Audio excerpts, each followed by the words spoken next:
This it's not enough. These are the 5 mistakes that will kill your practice even before you open your doors. In this video, I'm going to tell you what those 5 mistakes are and make sure that you watch to the end so you're not making any of them. The first mistake is people have an idea of the business, but they don't have a plan on how to serve the people and how to grow the business. Right off the bat, they think about the logos, the location, all the patients that they're going to see, the website, social media, but they don't have a concrete plan on how they're going to make their patients happy and how they're going to get them better. Even before that, a lot of times practice owners don't have a clear idea on the person who they are actually going to serve. So when you open your practice, you're just not going to open up to everybody. You have to be clear on the type of patients that you want to serve. What conditions are they? How old are they? What do they like to do? What do they want to get back into again? Different types of patients will be looking for a different type of experience. So it will be best for you to know them very well. For your business to succeed, you have to know your clients or know your patients more than they know themselves. Know their pain points like it's the back of your hand. After knowing this, you have to have a clear plan on how you're going to serve them. What type of treatment are you going to provide? What kind of experience do you want them to have? How many times a week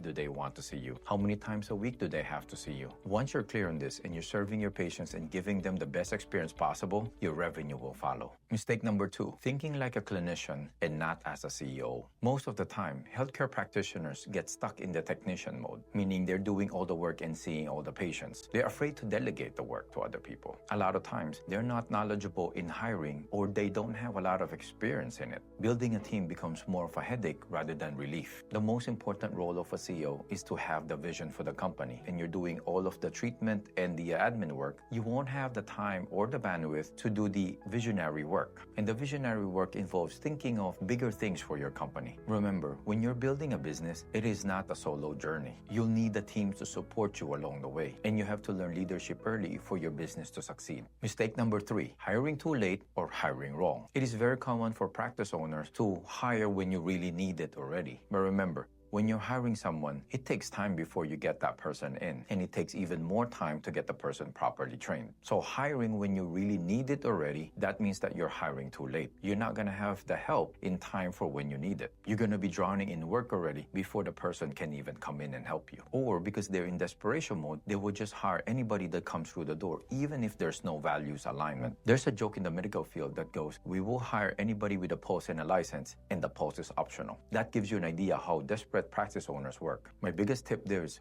you hire for a culture, because skills you can train with the proper systems. Alignment in values and culture is crucial and cannot be understated. One wrong hire can create havoc in your company, and it's going to cost you a lot more than if you didn't hire the person. And I've had the experience that wrong hires can poison the culture of the company and also the mindset, and it can potentially sink your ship if you leave it unchecked. If you find this video helpful, please consider supporting me by subscribing to my channel. Mistake number 4, you have no strategy for patient experience. A lot of practice owners assume that when they do great treatment, that will equal to patient retention, and that is a very common misconception. Providing great treatment doesn't mean that your patient's going to stay with you. It is not the primary reason for them to be loyal to you in your practice. In today's world, patient experience or client experience is everything. That is the key for people to go out and shout your name over the rooftops, to refer their family and friends to you, to tell everybody they know about you and how much they love you. If you don't provide them a great experience, there's no reason for them to do that. You should plan everything step by step, from the first time they call you to the last time they see you for their discharge. Provide a Disney-like experience in each of those touch points, because patients will remember how you make them feel. And mistake number 5,